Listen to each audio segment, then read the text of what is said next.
Well, a Conservative MP from Saskatchewan is on a mission to save plastic straws. Cory Tucker has introduced a bill to end the ban on plastic straws. What inspired me about my private member's bill 380 was my two boys, and they hate the paper straw for milkshakes or Slurpees or anything. They suck. Well, today on the show, we'll dig into the paper versus plastic straw debate. We'll hear from someone who studies microplastics in the environment right here in Saskatchewan. We'll hear from a restaurant owner who relies on takeout for half their income. And we'll hear from the person in charge of plastics for a national environmental group. And as always, we want to hear from you too. Are you in the Save the Plastic Straw camp? Maybe you've already moved away from single-use plastics in your own life. Do you miss straws? What about those plastic bags? Is it worth the inconvenience to know fewer plastics will end up in the environment? We want to hear from you. 1-800-716-2221 or email bluesky@cbc.ca.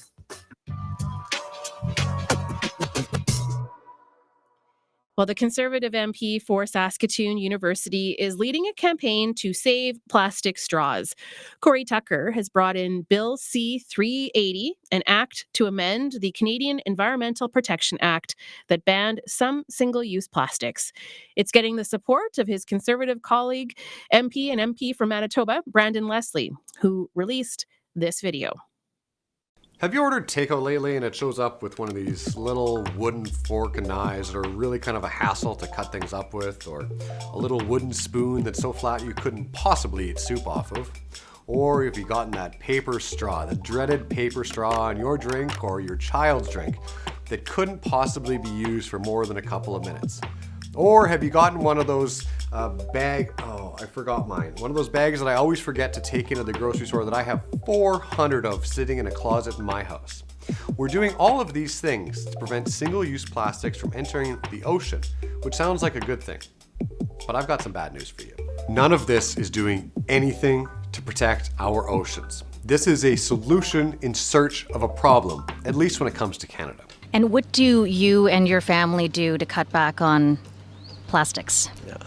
We have recently switched to drinking water bottles out of when we have water bottles out of a plastic, away from plastic towards paper, like drink box water bottles sort of things. Think about a world without plastics. Look at the phone you're watching this on, all the components in there. Pretty much everything in every room that you go into has some plastic components. It's kind of a miracle. We've made food be able to last so much longer on grocery store shelves and in our fridges. It's made everything that we work with more affordable. At a time that we have an increasing affordability crisis, plastics are the last thing that we should be blaming. Well, today's announcement is much broader than just banning certain plastics. If I can do it faster, I will do it faster. So Canada tried to ban single-use plastics from being produced or imported into this country. However, the federal court has ruled that that is unreasonable and unconstitutional. And I know many Canadians were happy with that court decision. Because did you know that Canada makes up only 0.02% of all the plastics that entered the ocean in 2019? According to the Liberals' own government report, 99% of all the plastics used in Canada are disposed of safely. That's not my opinion, that's just a fact. Now, it is a bit lazy of me to pick on these alternatives to plastic because they do suck. However, what matters here is whether or not these alternatives are in fact worse for our environment than plastics are. So let's start with everyone's favorite, the paper straws. Straws have one purpose in life. It's to take liquid from my cup and to put it into my mouth. But we all know that paper straws, they don't work so well at that. But the bigger problem is what they in fact are introducing to not only our bodies, but to our environment. A recent scientific study that says polyfluoroalkyl, or PFAS, which is known as a forever chemical, has been found inside plant-based straws in which we are using. The whole idea of these straws is that they are going to biodegrade in our environment and not cause problems. high exposure to these two major PFAS alone have been linked to high cholesterol, ulcerative colitis, pregnancy-induced hypertension, thyroid disease, testicular and kidney cancer, and decreased response to vaccines. PFAS are what's known as forever chemicals. Studies have estimated they have lifetimes in the thousands of years, and that combination of toxicity and longevity is a real problem. While the straw may break down, this forever chemical is actually leaching into our environment and causing more problems than the plastic straws they're meant to replace. So, plastic straws, they were the perfect scapegoat for the virtue signaling left. If we ban these straws, we'll save the tortoises, we'll save the planet, and we'll all be so much happier. It turns out, when you don't look at what the alternatives are going to do and what they're going to be, you have worse environmental outcomes and worse human outcomes too. And continuing on with virtue signaling, I couldn't believe I forgot about these little devils. This is actually public enemy number one. Plastic bags will be banned with some food exceptions 1 year after the legislature passes a new bill. A larger ban is in the works or has at least been promised. The Trudeau government says it will eliminate all single-use plastics by 2021. So instead we have these. Or maybe this one.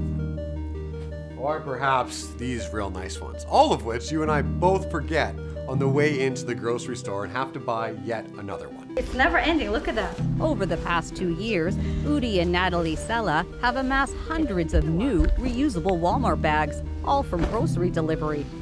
What a waste. And according to another recent study, non-woven polypropylene bags like this need to be reused 50 times in order to be just as good as a plastic bag in terms of environmental outcome.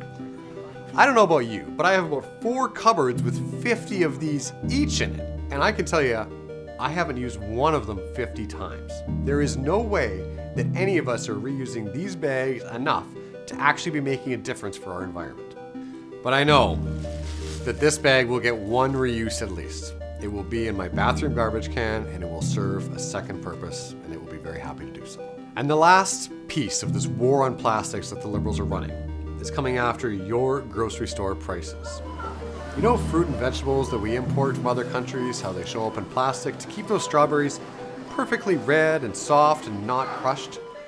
They want to have produce shipped to our country, and when it gets to the border, we're gonna repackage it out of the plastic into something else and expect that you aren't gonna pay more.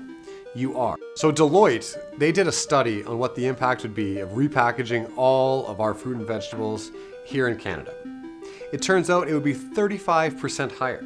Who in the hell can afford 35% more in grocery prices right now? Only the Liberals are out of touch enough to think that that is an option. Not only that, it would increase the amount of food waste by 50% and simultaneously increase greenhouse gas emissions by 50%. When I talk about lazy environmental policy that does more harm than good, this is exactly what I'm talking about. And this is exactly what the Liberals fall for every single time. But they virtue signal their way into making it feel like you and I, that we're doing something good for the planet, when ultimately we aren't. Remember when you saw that picture of a tortoise with a straw in its nose? We were all horrified. And the Liberal policymakers in Ottawa, they saw that picture too, and they thought to themselves, let's ban plastics. They didn't think of whether or not that made sense here in Canada, a country that imports a lot of food from the south in plastic. That's not to say that we can't do better, but banning the products that we use every day doesn't make sense. This is not the problem that we need to fix. The problem we need to fix is politicians that are more concerned about virtue signaling than following the evidence that actually leads to improved environmental indicators, reduced pollution, reduced plastics, and more importantly, more money in your pocket so you can afford healthy food for your family and your kids. Kids rather have paper or plastic? No paper. So we know the Liberals' approach is wrong and lazy, but that's why I'm here in Parliament to tell you exactly what we're doing about it with my friend Corey Tucker, Conservative MP from Saskatoon. What inspired me about my private member's bill 380 was my 2 boys, and they hate the paper straw for milkshakes or Slurpees or anything. They suck. And my bill respects the science that has shown that paper straws are actually worse for the environment, worse for your health, and worse for our economy. So I encourage everybody to go online, support my bill 380, And we are going to make the change that we are desperately needed here in Canada. There you go. You heard from Saskatchewan MP Corey Tucker, and before him was Manitoba MP Brandon Leslie. We wanted to play you the whole video just because there's so much to unpack there. And so our next guest will help us fact check some of what we just heard.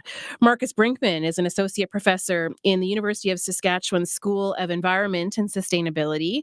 He studies what happens when plastics make their way into the environment, and he's looked at the levels of microplastics that are draining into local river systems. And so we caught up with him earlier today and we asked him what stood out to him from that video by MPs Brandon Leslie and Corey Tucker.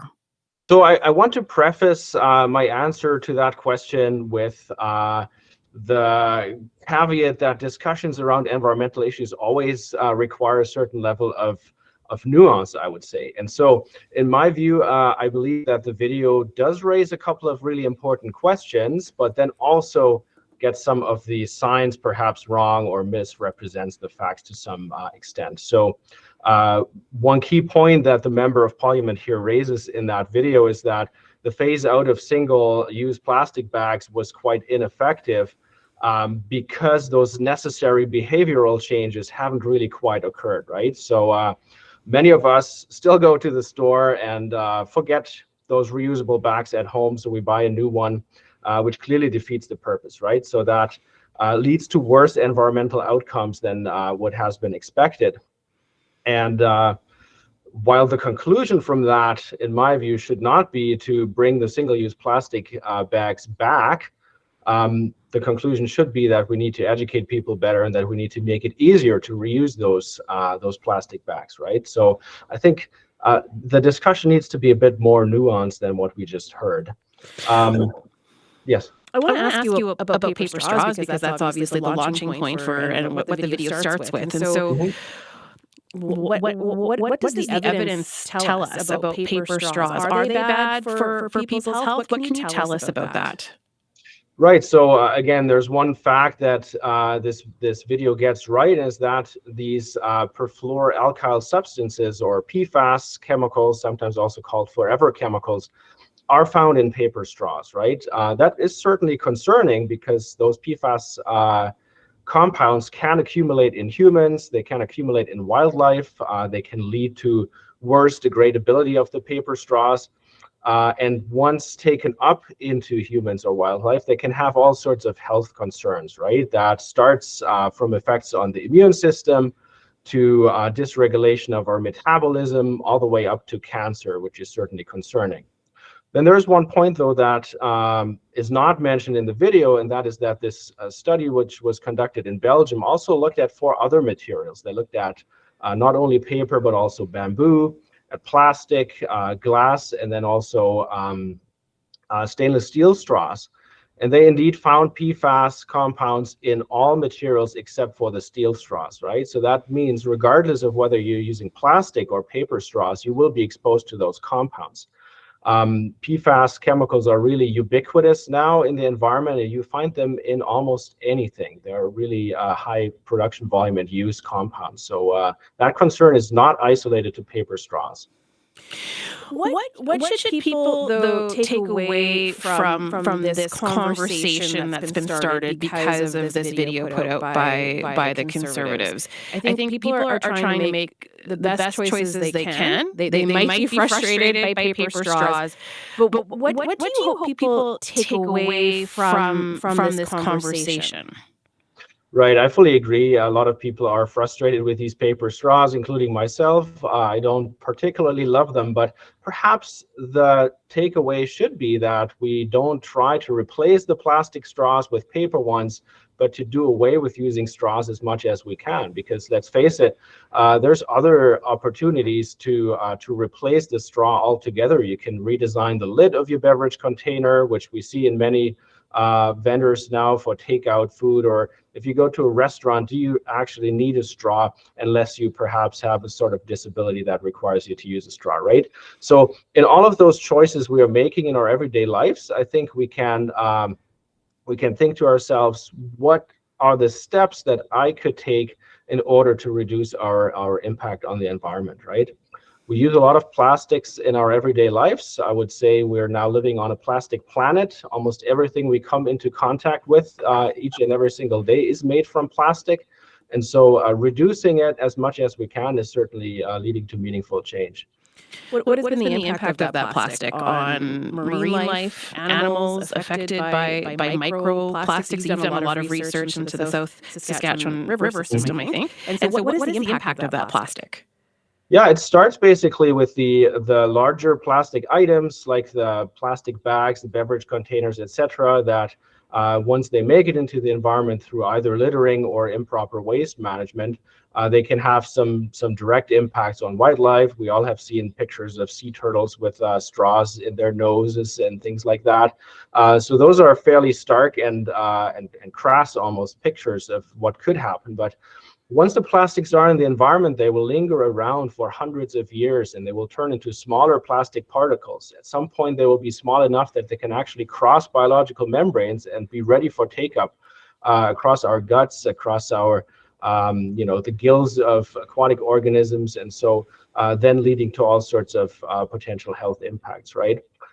So a lot of diverse impacts. And another fact I believe that the video does get right is that most of the plastics in Canada are actually properly managed, and only about 1% or so as a fraction will end up in the environment. But if you look at the numbers, there's actually about 2.8 billion tons of plastics that we dispose of every year as Canadians to the landfill. And 1% of that is still 28 million tons that would then perhaps make its way into the environment, right? Once it's in there, it's really hard to get out. So has it made a difference trying to reduce our amount of single-use plastics? I guess maybe a better question in light of this video is what would be the environmental impact if we were to bring back plastic straws or bring back plastic bags? Mm-hmm. I agree. So one of the observations with this 1% of improperly managed waste is that it's actually those plastic bags and the straws and the takeout containers and the drink containers, etc., that are constituting what we mostly find in the environment, right? And I believe the verdict is still out on how much this has led to an actual reduction of items we find in the environment. I think there's still some studies needed in order to cover that. But certainly, every single last step in the right direction, I think, in this context is beneficial. And if it takes a small behavioral change of us as Canadians, that is a beneficial thing. You're from Germany, right? I'm wondering how Germans deal with plastic straws, even plastic bags. What can you draw on from your experience in Germany? Exactly. That's a great point. So when you go to a restaurant and you get a soft drink or any beverage for that matter in a restaurant, you will not be offered a straw. It just has never been there. It's not a cultural norm that you would expect a straw in your soft drink. So well, I find it at points quite amusing to observe the discussion about whether or not we like the plastic or the paper straws better. I personally ask myself, do we actually need the straw altogether? The same comes back to beverage containers, right? We have a very elaborate system of collecting water bottles, for example, beer bottles, etc., and then not recycling them, but actually reusing them up to dozens of times. And so that certainly requires a certain level of infrastructure, but at the same time, that leads to some meaningful waste reductions. Do you worry that people will be left feeling a little bit defeated? You try to make a better choice, and then we learn, well, hang on, it may not be as good as we thought. And I recognize that there's a lot of nuance there. But just at the end of the day, do you worry that people feel a bit defeated? Like, we'll just never get a handle on this? Yeah, it's a good point. And I believe that any and all meaningful change in this space will not come easy. And so perhaps this video certainly highlights that simple solutions that have been proposed and implemented are not always useful directly and imminently. And it will take time for those to really take a hold in society, right? So I can certainly see how this would be frustrating to many out there that are trying to make better choices and are left with between a rock and a hard place. So what can people communities do to keep plastic out of the water. And I'm thinking, in particular, communities that live right by a river. I mean, Saskatoon, we've got a river right flowing through our city. So what can we do? Yeah, that's an excellent question. There are a number of ways in which we can try and keep plastic out of the river. On the one hand side, and this is probably obvious, is that we should avoid littering altogether. But then even if we are rolling our carts out to the curb, the blue recycling bins, sometimes the lids are open, we overfill them, and it's a fairly windy place here, right? So that oftentimes leads to what we call windblown litter. The lid pops open and the materials blow all across the street and then end up somewhere, and oftentimes in the river system. So that's an issue. There are certainly a lot of solutions that are proposed at the municipal level. If you walk down the river valley right now, you will be able to see some informative signage that the city of Saskatoon, together with our research group, has put out, because we're trying to collect trash items, garbage items, before they make their way into the river through a net that is basically added in front of the stormwater outfall. So there are solutions. We're currently trying to evaluate how effective they are and whether or not it's warranted to do that across the city. But those are certainly some of the ways we can contribute. It also makes me think about all of the Earth Day community cleanups that are taking place, and I know there's been a lot of efforts to clean up some of the trash along the river here. So I guess that speaks to the importance of taking part in that. I fully agree. And our university team here from the School of Environment and Sustainability and the Toxicology Center has actually participated in that and was able to make a dent there in trash items in the river valley. Marcus, really good to talk to you today. Thank you for this information. Thanks so much for having me. That is Marcus Brinkman, Associate Professor in the University of Saskatchewan School of Environment and Sustainability. He has looked at the levels of microplastics that are draining into local river systems. If you're just joining us, he was in part responding to a video that was put out by a Manitoba Conservative MP, and it really does elaborate on this bill brought forward by a Saskatchewan MP, Corey Tucker, MP, Conservative MP for Saskatoon University. He has brought forward Bill C-380. It's an act to amend the Canadian Environmental Protection Act that banned some single-use plastics. So today we're taking a closer look at some of the arguments being made by the Conservative Party, and we've got a few more guests standing by to talk plastic. Of course, we want to hear from you too.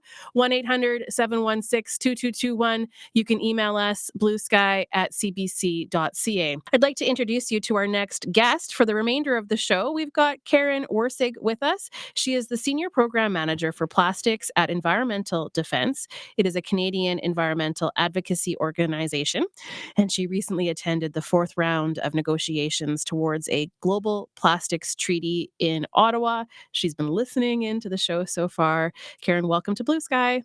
Good to be here. Thanks for having me. We've got a few callers eager to get on, but I want to ask you your response to what you've heard so far. What stands out? Well, I agree with what Marcus said, which is there are definitely some things in the video that the local MP and the MP from Winnipeg or Manitoba are distributing. I mean, it is unfortunate to replace one bad product, which is a plastic straw, with another one, which is a single-use paper straw laden with other chemicals. So definitely agree with that. But I think we have to take a step back. Actually, Canadians threw away about 5 million tons of plastic in 2020. That's the latest year for which statistics are available. It's a huge amount of plastic. More than 40,000 tons of that ended up in the environment, and that's been steadily rising up to 2020. So what we're seeing is, and remember, once those 40,000 tons, which is like 40,000 sedan cars, it's the equivalent of 40,000 sedans, once those end up in the environment, they never really go away. So it's not like it seems like a small when you say 1% of all waste, but we generate so much waste that 1% is a huge number that never goes away. And single-use plastics and packaging are really what is driving our generation of waste in Canada, plastic waste, and what's driving the litter. So that really is why these single-use plastic bans have been important, to try to get our heads around the fact that we cannot be using these harmful products the way we were using them before. I want to ask you just a little bit more about straws.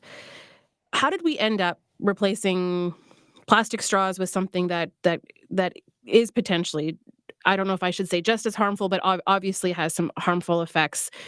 So how did that happen? Did we move too quickly? And I'm thinking about like less on the individual right now and more about how fast food chains had to adopt something so that they weren't handing out plastic straws anymore. So how do we get to that point where now we're questioning the substitute and it may not be as good either? And let me just say, I'm not sure we moved too quickly. Could there have been better advice to companies and fast food, restaurants that have moved to other materials? Yes. What we were really hoping is that the federal government would really adopt both supports, financial, but also advice around how to implement reusables, so that we weren't relying on substituting one single-use garbage for another. So I think that wasn't necessarily a speed thing. I think it was a focus thing. But I will say this is what is known in chemicals management as a regrettable substitution. When you take one thing that's bad, you ban it, and then another thing pops up that's not banned yet, that's equally bad. That's a regrettable substitution. And it happens all too frequently when we're talking about chemicals, including plastics additives, where, bisphenol A, which was in baby bottles, was banned for baby bottles. It was largely phased out of use for everything in Canada. But now we're seeing bisphenol S, right, which is almost the same, has the same impact apparently on health and the environment, and it's just being used instead of bisphenol A. And so I think companies also bear responsibility for this. When something is banned in order to protect the environment and human health, and then they introduce something new where they're not sure, or they might even know that the effects on the environment and human health are bad, and yet they use it anyway, that's a problem. And I'm not blaming small, restaurants, local restaurants that don't have access to this information, but this is true of companies that are very large and should know better.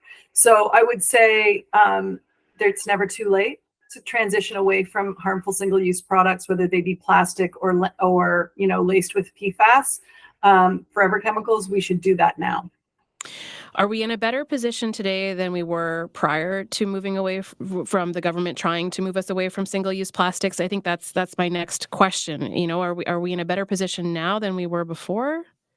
I think we're in a much better position now. First of all, many Canadians, maybe the two on that video notwithstanding, are getting used to living without the single-use plastics that have been banned. Bags, just take those flimsy, filmy, single-use plastic checkout bags we used to get. The estimate is that 15 billion of those bags are handed out in 2019. That meant about 27 bags per family of 3 per week. There is no chance that all of those bags found a second life.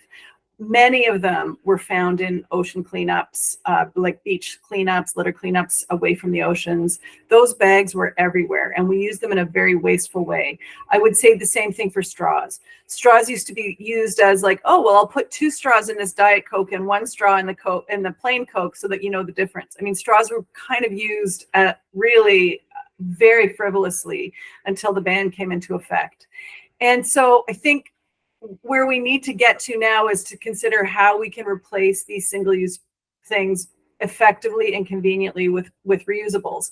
And for bags, I guess the real question is, why will companies who are giving us these bags, selling us these bags for a small amount, not take them back, wash them out, and provide them to another customer who forgets their bag? That would be the simple way of ensuring that even if you forget your bag, there'll be one available for you when you go to the store, and a place you can bring them back to ensure they'll be reused. I'm speaking today with Karen Worsig, who's Senior Program Manager for Plastics with an Environmental Defense. That's a Canadian environmental advocacy organization. We have some callers on the line. Let's go to Rhonda in Regina. Hi, Rhonda. Hi, Alicia, and your guest. So my first comment is to Karen. I'd just like to thank you for being on the front lines and for attending the Plastics Treaty. It's those kinds of things that I hear that give me some hope. And secondly, I want to comment on the comment that was made by the Conservative member regarding, Canada's low contribution to plastics in the ocean. Well, we're drowning in plastics. Any contribution is more, than it should be, given, where our climate crisis is at. And as far as the straws go, I want to preface my comments by saying I see a bit of a different issue for those who are, say, dealing with a medical situation or a disability, perhaps even those that have maybe a strong germ phobia. But for the rest of us, I look at the straw issue and look at it as, another thing in our lives that somewhere along the line became normalized. And, we often don't consider, was this always a part of our lives? And, the fact that in the past people managed just fine without straws. And I also look at it as, again, in relationship to what I just said, that, is it just a big convenience issue, and we've become so accustomed to that. Yeah. My thought is, why couldn't you go and get your Slurpee and don't get a straw and take the lid off and drink it out of the container? It's a fair point, Rhonda. And I actually want to ask our guest Karen about whether or not people can still buy straws. So, Rhonda, thanks for raising a couple of things, because it does lead to a question that I've had in my mind, because we do want to recognize that people with disabilities may require straws. Right. And same with people in hospitals, there are those reasons. So, Karen, can people still get those straws? Yeah, the federal government has banned the sale of individual straws and the sale of all straight plastic straws, single-use plastic straws. But packages of straws are still available in retail stores, the bendy kind of straws that people do need, sometimes require to use when they have a disability that makes it difficult for them to bring a glass to their lips to drink or to eat if they're having a meal replacement. And so those straws are definitely still available in packages. They're still allowed to be sold in retail stores. And so people with disabilities can buy those packages of straws. They're pretty lightweight. They can bring them with them when they're out and about in case they need the straw when they're out and about. So then what does the ban cover, Karen, exactly? Just so we're clear on what we're talking about. Well, it means that a fast food restaurant is not permitted to give away or sell you a straw with your drink if you buy it at the store, single straw. They're not allowed to have those straws on hand. And so that's why they're giving out alternatives to those straws. But I take what Rhonda said, which is from almost none of us who doesn't have a disability or doesn't require a bendy straw that we'll bring with us really requires a straw to drink most things. Those are not necessary. We can drink it we can drink our beverages without a straw. Karen, I also want to ask you about our garbage that goes into our lakes and rivers versus the ocean. Are you able to speak to that to help people understand the stream in which plastic is ending up? Sure. Well, all plastics can potentially end up in the environment. And that goes from the time they're first made into those little pellets. 2/3 of Great Lakes beaches, for example, near where I live in Toronto, were surveyed. 2/3 around the Great Lakes, so not just where I live, but around the whole Great Lakes were surveyed and were found to have microplastic pellets washed up on the shores. So plastics can get into the environment and into our rivers and lakes right from the beginning. Our clothes are shedding microplastics, which are getting into our waterways. Our car tires are shedding plastics that are getting into our waterways. And so what scientists have found, in fact, is that there is as high a concentration of plastic pollution in the Great Lakes as there is in the ocean garbage patches. It may be getting in a different way because it's probably to a lesser extent from macroplastics like litter that are getting into the environment and breaking down, and probably more so because of our high consumption rates from the kinds of things we're washing down the drain or that are getting into our stormwater. But it's a high, because we're such big consumers in this part of the world, it's a high degree of plastics that is getting in big and small pieces into the environment. And I would say about the rivers, I mean, that everyone in the industry has liked to point to the fact that really this is just a waste management problem. This is a problem of, nation states that haven't gotten their act together on waste management. That's not true. But worse than that, some of these countries that are being blamed for plastics in the ocean are actually receiving plastic garbage from Canada. We continue to export plastic waste to other countries because we don't want to deal with it here. So we really are a problem. We're a problem. We're putting water into our own waterway, plastic into our own waterways, and we're putting plastic into other people's waterways. I want to ask you about the Global Plastics Treaty in Ottawa. You were there for the fourth round of negotiations, and so what progress was made there? Well, unlike the previous round, at least in Ottawa, there is an agreement that, to do some work in between now and the next formal negotiating session, which is scheduled for November in South Korea, to kind of work up, notably, do some work on chemicals of concern that might be in plastic products. And that would include those PFAS that the MPs were discussing in their video. So that's a good thing. And also on problematic products, single-use plastic products, for example, like straws. So that some work will continue. Unfortunately, I think what we saw happen in Ottawa is that we know that there are a certain number of countries that produce a lot of oil and gas from which plastics are made, and they're starting to produce more petrochemicals, and they're not keen on any kind of treaty that will limit the production and use of plastics around the world. And that small group of countries was really able to carry far too much weight at the proceedings in Ottawa. And what we saw is countries like Canada, European Union countries, Australia, New Zealand, the US, started to lean more towards those low ambition countries than some of the countries in say, the South Pacific, Africa, and Latin America, who are really pushing for the most ambitious treaty. And I would say all of civil society around the world, frontline communities facing plastic pollution, are siding with the more high ambition countries. And so it's unfortunate that our own government and governments in Europe and the US and other places are sort of peeling themselves off from high ambition and starting to go with the flow of a lower ambition treaty. But we'll see. I mean, we still have 6 months to put pressure on the government. We still have 6 months to do some intercessional work and end up in South Korea. We haven't written it off, but it's not moving in the right direction as far as we can tell so far. I want to share another email that we got from John, who writes, I am in favor of proceeding toward an eventual reduction in plastics worldwide, but, for example, look at what comes home from the grocery store. I just unpacked here clamshells of strawberries, blueberries, a plastic bag of grapes, a turnip in a plastic bag, a fresh chicken packed in styrofoam and plastic. Also, when you shop at Princess Auto, for example, all tools come new in basically bulletproof plastic throwaway containers.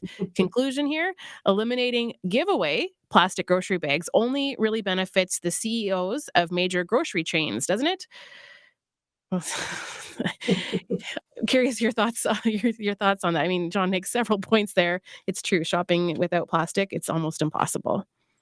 Absolutely right. And what we have been sort of talking to the government about is the first 6 items that you banned. They're important, but your work's not done. We need to see, requirements for notably grocery stores and other types of retail outlets and the companies that package those things. We need to see those be required to shift away from single-use plastics as well. Will those expenses be passed over to the consumer? I just want to bring up something that was said in the video by the Conservative MP from Manitoba, Brandon Leslie. You know, he alluded to the affordability crisis that people are paying more because of this transition. Will things get more expensive if grocery stores and producers are expected to change the type of packaging? Listen, grocery stores and food manufacturers and marketers change their packaging all the time. Talk to a farmer who may sell to, I know this in Southern Ontario, farmers who sell to local grocery stores or to big grocery stores are basically handed new specifications for packaging quite frequently. So a change in packaging is not the issue. I think a change away from single-use packaging will require those stores to do more, but ultimately, and to make some changes that might cost a little money up front. But this is a time when these stores are more profitable than ever. So it's the time to do it. It's the time to invest. And over time, that should actually reduce the cost per unit of these products, because the packaging isn't free. And increasingly, those stores will be responsible, and the food manufacturers will be responsible for paying the cost of disposing of those packaging in household blue box systems. That's coming to Alberta. It's come to Ontario. I believe it's coming to Saskatchewan in the next year. So the costs are going up anyway, because everyone has recognized that we as taxpayers have been bearing the cost of garbage packaging for too long. So those costs are going to be shifting to the producers and likely passed on to consumers unless they find more efficient and better ways of packaging their goods. And so with food packaging, we think reusables and setting up systems for many years, many years, our parents and grandparents got their milk in refillable glass bottles. Even refillable plastic jugs are still in use in some places. And what we need to do is go back to reuse and refill for things like beverages and packaged goods, and probably expand the use of those things, which would also likely bring jobs back, food processing jobs back to closer to where we buy food, which would be a good thing as well. I'm speaking with Karen Wersick today, the Plastic Program Manager with Environmental Defense. Let's go to another caller. So we've got Maria in Swift Current on the line. Hi, Maria. Hey, I think we're running around with like chickens with their heads cut off, and we're not actually thinking. And I think one of the problems is this is a behavior problem. It's a cultural problem. You know, instead of saying, well, somebody drink your Slurpee out of a cup, just why do we allow Slurpees to be made? Nobody needs to be drinking straight sugar. And, you know, people used to live like they get food from their local producers. We used to live without plastic. And, you know, the Indigenous community, I know some people think truth and reconciliation means people were abused and let's give them more money and hope that solves the problems, instead of saying like it's all these institutionalized way of life. We have chosen the law of commerce over freedom and community, and we have elevated private interests over the good of the community. And we need to think about how to localize, because most of our pollution is coming from trade. People lived without plastic. We need to be creative instead of just enabling our irresponsibility. We're like addicts out of control here. We need to, we're rushing to replace garbage with garbage. There's no controls. Like, why do we allow Kinder Surprises to be made? Junky plastic wrapped inside of junk. Like, we need to just start taking novelty items off the shelf, stop taking decorations off the shelf. Like, this isn't hard, folks. No offense to Kinder Surprise, but I would be okay if I didn't have to buy another one of those again. Maria, thanks for calling. I appreciate it. Let's go to Valerie in Little Pine. Hi, Valerie. Hi. Okay, so I was born in 45. I'm 78, and everything was glass. So we had, there wasn't even any pulp to start with that I recall, but the Redcliffe Glass Factory was right next door to Medicine Hat, where I was born, and it produced all the glassware. So milk came in glass, and eventually when pop did show up, it came in glass, and there wasn't a lot of it. It was only once a year, Christmas or whatever. To me, when we're talking, the Conservatives did a great job of that audio thing that we watched or listened to, excuse me, at the beginning of your program. The thing is, it's a tactic very commonly used to take us away from the main problems and to get us talking, which isn't bad, about plastic versus paper straws. However, really, we need to governments, and I don't think the Conservatives would go there, but or maybe not the Liberals either. The elephant in the room was we need to reduce the production of plastic and all these chemicals that are causing cancer and killing us prematurely. And obviously Canada has to start. These are systemic issues. Everything that came into, like now the way we buy our food, it used to be wrapped in brown paper, now it's wrapped in plastic. Well, that's a systemic thing that was allowed to happen over time, perhaps before we knew the consequences. Perhaps the consequences were hidden, as the deadly consequences of tobacco was hidden from us until everyone had cancer. So we need to really also not get stuck with just the straw issue, but be looking more at the big issue. And not just in Canada, but of course the world, but Canada needs to go there. And I'm not sure some governments, national or political, would ever go there. I appreciate you raising some points, Valerie. You make some good points, and I'm sorry to rush you a bit. I just want to be able to play an interview that we did with an owner of a restaurant. So thanks, Valerie, for calling. You're welcome. Bye Okay. now. Yeah, take care. We're going to move now to the owner of Siam Authentic Thai Restaurant in Regina. His name is Thatchai Sri Sodzai. About half of his business is takeout containers, and he uses about 300 boxes each week. Lunch hour, his busiest time, obviously. And so we called him up earlier to ask about how the single-use plastic ban is affecting his business. Our producer, Nicole Huck, asked him about what kinds of containers he now uses. The foam is fade out, and now we use the plastic instead of the foam. And we tried to use the paper before, and now the wholesale, they offer the plastic one, reusable, microwavable, and recyclable, and it's cheaper a little bit than the paper one, and it can hold the food like better because the paper one can soak for if we keep for a long time, but plastic one can use better for our food we serve. So now we use the plastic one that can be recycled. The plastic one costs around like 20 cents to 30 cents, depending on the size. And then let's talk about straws. How are straws used at your restaurant? The plastic not exist anymore, so now we change to the paper straw. And what kind of reaction have you got from your customers? Yeah, some customers, if they have it for a long time, it might soak and they ask for the new one, and we just give them a new one. And what kind of drinks need straws? We have like a Thai iced tea, which has the layer of the drink, and it needs the straw to be stirred. Could you just do that with a spoon?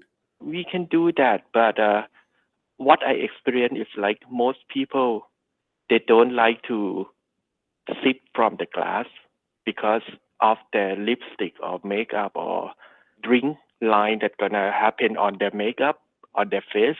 So straw is better choice for the customer.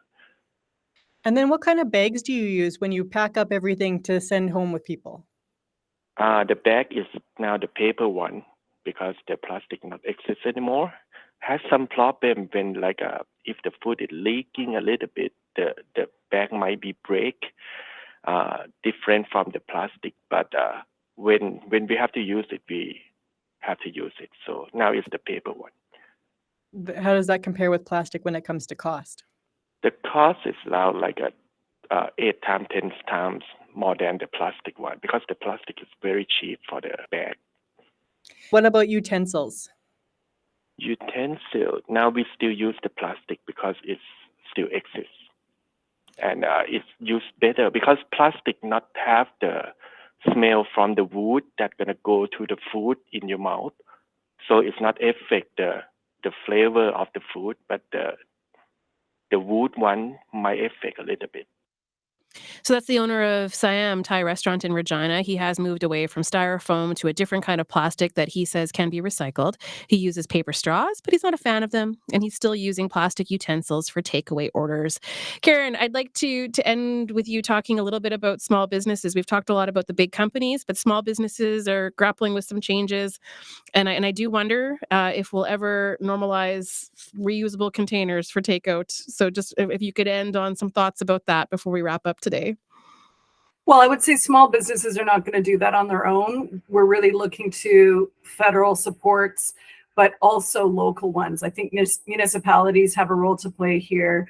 They have an interest too because they deal with litter and they deal with local waste management issues. So municipalities working with provincial and federal governments should be thinking about how to set up systems for reuse for takeout containers and other types of packaging in their local communities that could be used by small businesses to just replace single use altogether. I mean, the substitutions that the restaurant owner we're talking about are not fantastic. They're not great for the environment. I certainly would not recommend anyone microwave anything in plastic because it not only will likely release microplastics into the food, but also other chemical additives that are not good for you. So, I mean, none of this stuff that we're seeing replacing plastic is good. And that's why we're really saying reusables are the way to go, and that we need to have systems in place, develop those systems so that reuse is accessible, it's affordable both to the businesses and the customers, and really widespread. Karen, it's been great having you as a guest today. Thank you so much for being here. Great to be here, Alicia. Thanks so much for having me.